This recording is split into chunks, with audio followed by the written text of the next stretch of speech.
اعوذ باللہ من الشیطان الرجیم بسم اللہ الرحمن الرحیم اللہم صلی وسلم علی النبی رحمۃ للعالمین وعلی آلہ واصحابہ وبارک وسلم علیہ۔ الحمدللہ، یہ اللہ تبارک و تعالیٰ کی شان کریمی ہے کہ بندوں کے بے انتہا گناہوں کے باوجود، خطاؤں، لغزشوں، نافرمانیوں کے باوجود بھی اللہ تعالیٰ کی رحمت کا سائبان سایہ فگن رہتا ہے۔ اس پاک ذات کا لطف و کرم ہے، اس کا سایہ عاطفت ہے کہ اس نے ہمیں کچھ ایسے اوقات، ایسے ایام، ایسی ساعتیں عطا فرمائی کہ جن میں اللہ تبارک و تعالیٰ کی رحمت اپنے بندوں پر خصوصی طور پر اپنی شان کے لائق متوجہ ہوتی ہے۔ انہی اوقات میں، انہی ساعات میں، انہی ایام میں نبی کریم علیہ الصلاۃ والتسلیم کا متبرک مہینہ شعبان المکرم بھی ہے۔ یہ وہ مبارک مہینہ ہے کہ جس کے بارے میں نبی کریم علیہ الصلاۃ والتسلیم ارشاد فرماتے ہیں کہ شعبان شہری، یعنی شعبان میرا مہینہ ہے۔ مزید ایک روایت میں نبی کریم علیہ الصلاۃ والتسلیم نے اس مہینے کو شعبان المطہر قرار فرمایا ہے، یعنی شعبان پاک کرنے والا ہے، گناہوں سے پاک کرنے والا ہے۔ یہ وہ مہینہ ہے کہ جس میں سرکار دو عالم علیہ الصلاۃ والتسلیم کثرت سے روزے رکھا کرتے تھے، اور جب حضرت اسامہ بن زید رضی اللہ تعالی عنہ نے نبی کریم علیہ الصلاۃ والتسلیم سے اس بارے میں پوچھا کہ یا رسول اللہ علیہ السلام، آپ سب مہینوں سے زیادہ شعبان کے مہینے میں روزے رکھتے ہیں، تو رحمت دو عالم علیہ الصلاۃ والتسلیم نے ارشاد فرمایا کہ یہ وہ مہینہ ہے کہ جس سے لوگ غافل اور سست رہتے ہیں۔ رجب اور رمضان کے درمیان کا یہ وہ مہینہ ہے کہ جس میں اعمال، یعنی بندوں کے اعمال اللہ تعالیٰ کی بارگاہ میں پیش کیے جاتے ہیں۔ لہذا میں چاہتا ہوں کہ میرے اعمال اس حال میں اٹھائے جائیں کہ میں روزے سے ہوں۔ سرکار دو عالم علیہ الصلاۃ والتسلیم کے اس فرمان سے ثابت ہوا کہ شعبان المعظم بے انتہا فضیلت کا حامل مہینہ ہے، اتنا بابرکت مہینہ ہے کہ جس میں خصوصی طور پر رحمت و برکات کا نزول ہوتا ہے۔ اس ماہ مبارکہ میں اللہ تبارک و تعالیٰ کی بارگاہ میں ہمارے اعمال پیش کیے جاتے ہیں۔ مزید اس مہینے کے بارے میں شیخ عبد القادر جیلانی رضی اللہ تعالیٰ عنہ ارشاد فرماتے ہیں کہ لفظ شعبان یہ 5 الفاظ کا مجموعہ ہے، شین، عین، با، الف اور نون۔ شین سے مراد شرف ہے، یعنی عزت و تکریم۔ عین سے مراد علو ہے، یعنی عظمت و بلندی۔ با سے مراد بر ہے، یعنی نیکی و تقوی۔ الف سے مراد الفت ہے، یعنی محبت و الفت، اور نون سے مراد نور ہے۔ اس تمام گفتگو سے یہ بات معلوم ہوئی کہ شعبان عزت و تکریم کا، عظمت و رفعت کا، نیکی و تقوی کا، محبت و الفت کا نورانی مہینہ ہے۔ پھر اس مہینے میں ایک ایسی شب بھی ہے کہ جس کی فضیلت میں بے شمار روایات ثابت ہے۔ ایک ایسی شب کہ جسے شب براءت سے تعبیر کیا جاتا ہے، یعنی جہنم سے آزادی کی راہ سے تعبیر کیا جاتا ہے۔ اس رات کے فضائل پر ہم کلام کریں گے، لیکن اس سے پہلے قرآن کریم کی اس آیت مبارکہ کو ضرور یاد رکھیں۔ سورہ دخان میں اللہ تبارک و تعالیٰ ارشاد فرماتا ہے، حامیم والکتاب المبین انا انزلناہ فی لیلۃ مبارکۃ، یعنی حامیم، اس واضح کتاب کی قسم، بے شک ہم نے اس کتاب کو برکت والی رات میں نازل فرمایا ہے۔ اس آیت مبارکہ میں اللہ تبارک و تعالیٰ کا یہ فرمان کہ ہم نے اس کتاب کو برکت والی رات میں نازل فرمایا، اس برکت والی رات سے کون سی رات مراد ہے، اس بارے میں مفسرین کے مختلف اقوال پائے جاتے ہیں۔ اگرچہ اکثر مفسرین کے نزدیک اس رات سے رمضان المبارک کی شب قدر مراد ہے،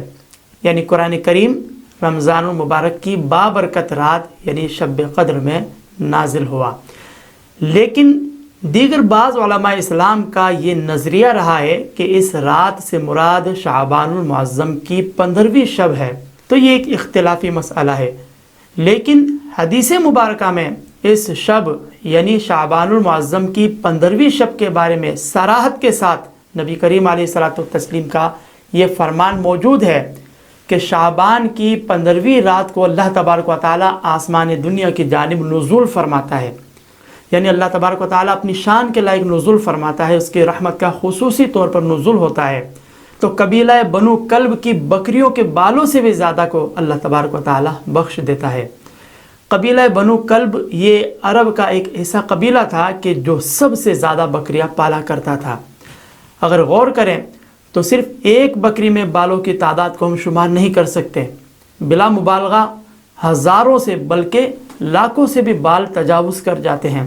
اور اگر ہم سینکڑوں بلکہ ہزاروں بکریوں کے بالوں کو شمار کرنا چاہیں تو یہ ممکن ہی نہیں۔ لہذا معلوم ہوا کہ اس شب میں اللہ تبارک و تعالیٰ کی رحمت خصوصی طور پر نازل ہوتی ہے، بے شمار لوگوں کی بخشش و مغفرت کر دی جاتی ہے۔ تو ضرور اس رات میں اللہ تبارک و تعالیٰ کے حضور ندامت و شرمندگی کے ساتھ حاضر ہو کر اپنے چھوٹے بڑے صغیرہ کبیرہ گناہوں کی معافی طلب کی جائے۔ بالیقین وہ کریم ذات ہے، وہ غفور الرحیم ذات ہے، وہ تواب ہے، وہ ضرور توبہ قبول فرمائے گا۔ مزید اس شب کی فضیلت میں سرکار دو عالم علیہ الصلوۃ والتسلیم ارشاد فرماتے ہیں کہ جب نصف شعبان کی رات آئے تو رات کو قیام کرو، یعنی عبادات کی ادائیگی کرو، اور اس کی صبحوں کا روزہ رکھو، کیونکہ اس رات کو اللہ تبارک و تعالیٰ کی رحمت غروب آفتاب سے لے کر آسمان دنیا پر آ کر پکارتی ہے کہ ہے کوئی بخشش مانگنے والا میں اس کو بخش دوں، ہے کوئی رزق کا طالب کہ میں اس کو رزق دوں، ہے کوئی بیمار کہ جو شفا طلب کرے میں اس کو شفا دوں، یہاں تک کہ فجر طلوع ہو جاتی ہے۔ اس حدیث مبارکہ سے معلوم ہوا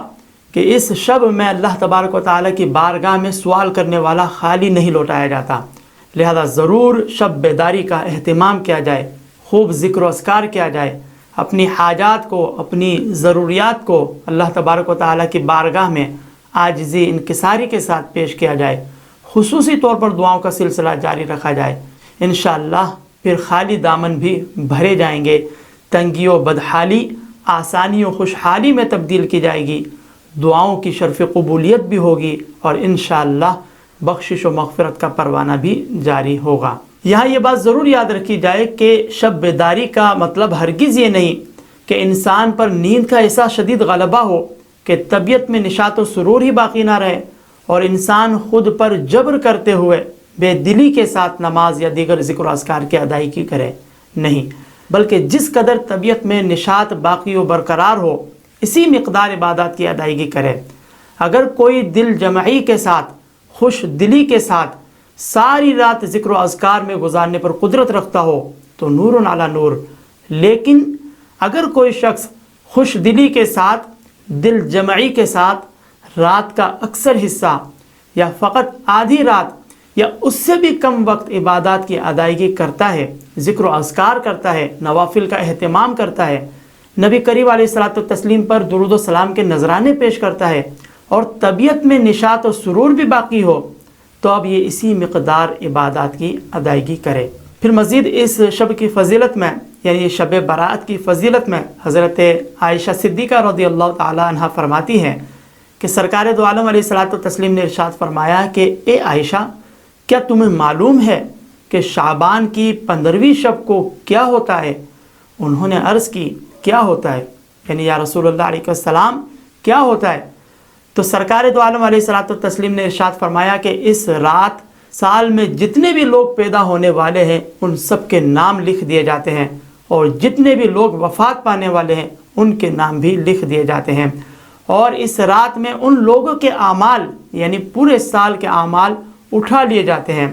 اور اسی رات میں لوگوں کی روزی مقرر کی جاتی ہے۔ اسی طرح ایک اور حدیث میں بیان کیا گیا کہ حج کرنے والوں کے نام بھی لکھے جاتے ہیں۔ معلوم ہوا کہ اس شب میں بندوں کے اعمال و افعال سے متعلق فیصلے ہوتے ہیں۔ یہاں یہ بات ضرور یاد رکھی جائے کہ ممکن ہے کہ یہ اعتراض کیا جائے کہ یہ سارے امور تو لوح محفوظ میں زمین و آسمان کی تخلیق سے بھی 50,000 سال پہلے لکھ دیے گئے تھے، اور یہ احادیث مبارکہ سے ثابت بھی ہے، تو اب جو حدیث مبارکہ میں جو باتیں بیان کی گئی ہے اس کی تطبیق کیسے ممکن ہے؟ تو اس بارے میں علماء امت یہ بیان فرماتے ہیں کہ یہ حقیقت ہے، اس میں کوئی شک نہیں کہ اگرچہ لوح محفوظ میں تمام اعمال لکھے جا چکے ہیں، زمین و آسمان کی پیدائش سے 50,000 سال پہلے سب کی تقدیر لکھی جا چکی ہے کہ کون کب پیدا ہوگا، کب مرے گا، کس کو کتنا رزق ملے گا، کس کا کب نکاح ہوگا، کون حج کرے گا، یا کس کی اولاد ہوگی یا نہ ہوگی، یہ سارے امور یہ تمام ہی اعمال و افعال لوح محفوظ میں بہت پہلے لکھے جا چکے ہیں، لیکن لوح محفوظ پر کس کے بارے میں کیا لکھا گیا ہے یہ ایک مخفی معاملہ ہے، اس کا کسی کو علم نہیں۔ ہاں، احادیث مبارکہ میں لوگوں کے اعمال و افعال سے متعلق جو فرامین مصطفیٰ صلی اللہ علیہ وسلم بیان ہوئے ہیں، یعنی یہ جو بیان کیا گیا ہے کہ اس شب میں پیدا ہونے والوں کے، مرنے والوں کے نام لکھ دیے جاتے ہیں، روزی مقرر کی جاتی ہے وغیرہ، تو اس سے مراد یہ ہے کہ لوح محفوظ پر لکھے گئے فیصلوں کی فہرست سال بھر کے اعمال مقرر کردہ ملائکہ کے سپرد کر دیے جاتے ہیں، یعنی جو فرشتے جس کام کے لیے مقرر کردہ ہے ان کو ان کے کاموں کی سال کی فہرست ان کے حوالے کر دی جاتی ہے۔ مثلا لوح محفوظ پر سب کی موت کا وقت مقرر ہے، لکھا جا چکا ہے، لیکن شب برات میں شعبان کی 15ویں شب میں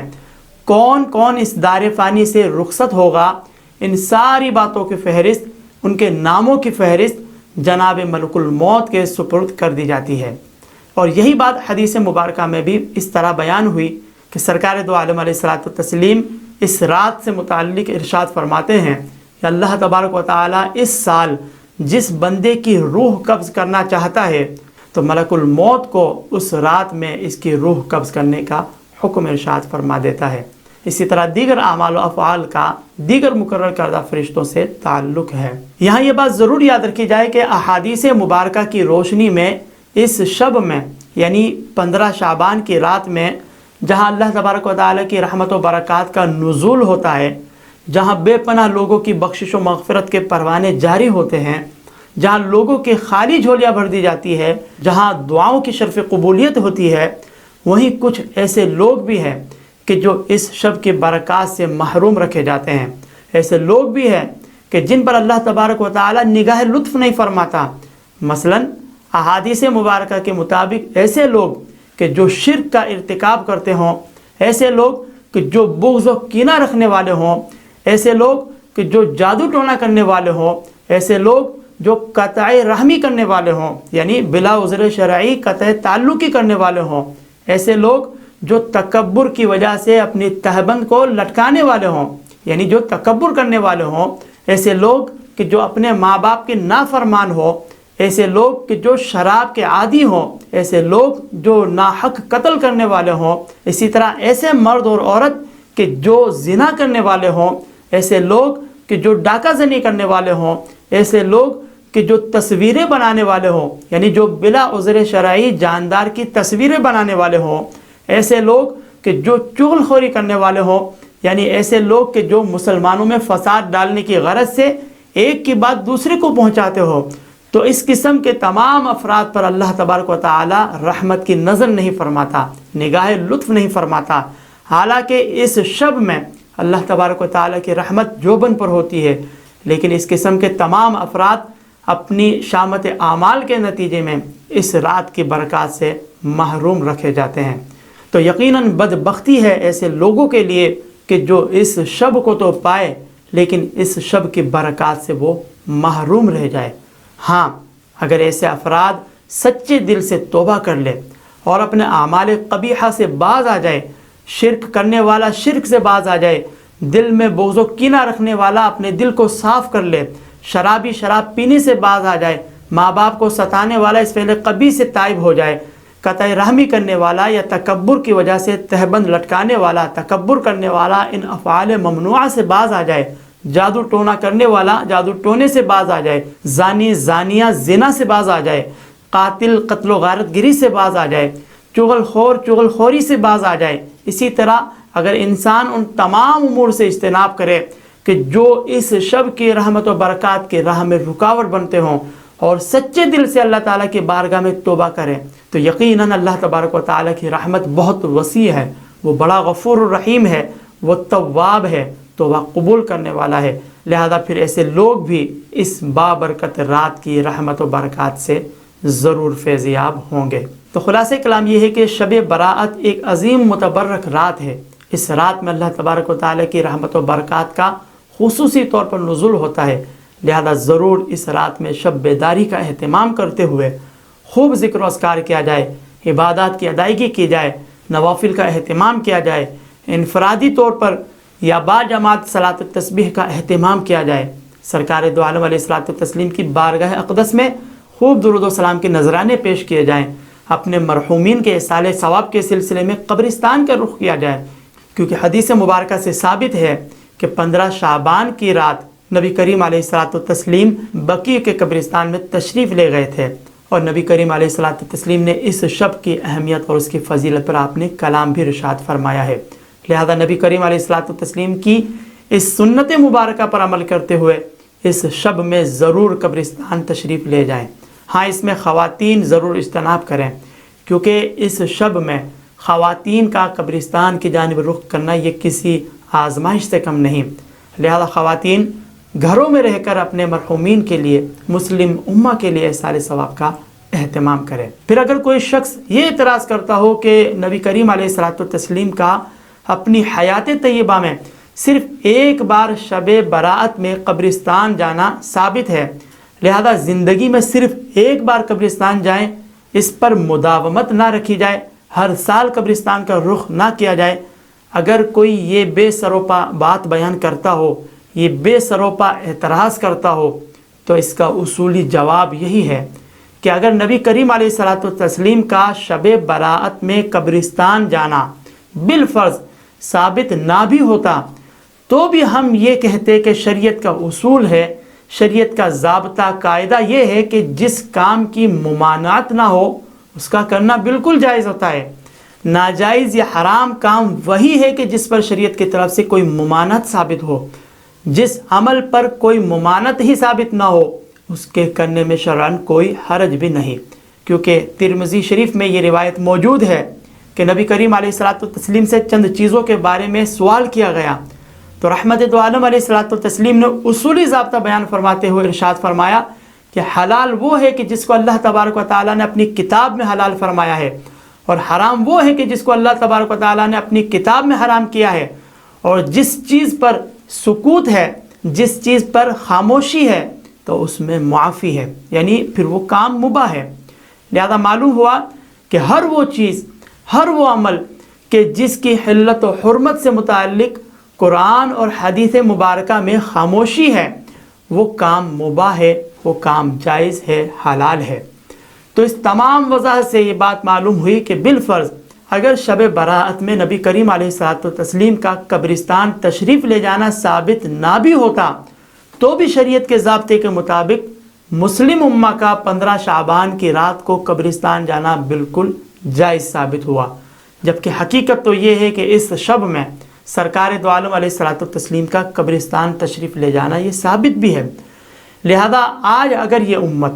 نبی کریم علیہ الصلوۃ والتسلیم کی سنت کی پیروی میں شب براءت میں قبرستان کا رخ کرتی ہے اور اپنے اعزاء، اقربا، اپنے مرحومین اور مسلم امہ کے لیے ایصال ثواب کا اہتمام کرتی ہے تو انشاءاللہ اس عمل مستحسن پر یہ امت ضرور اجر و ثواب کی مستحق قرار دی جائے گی۔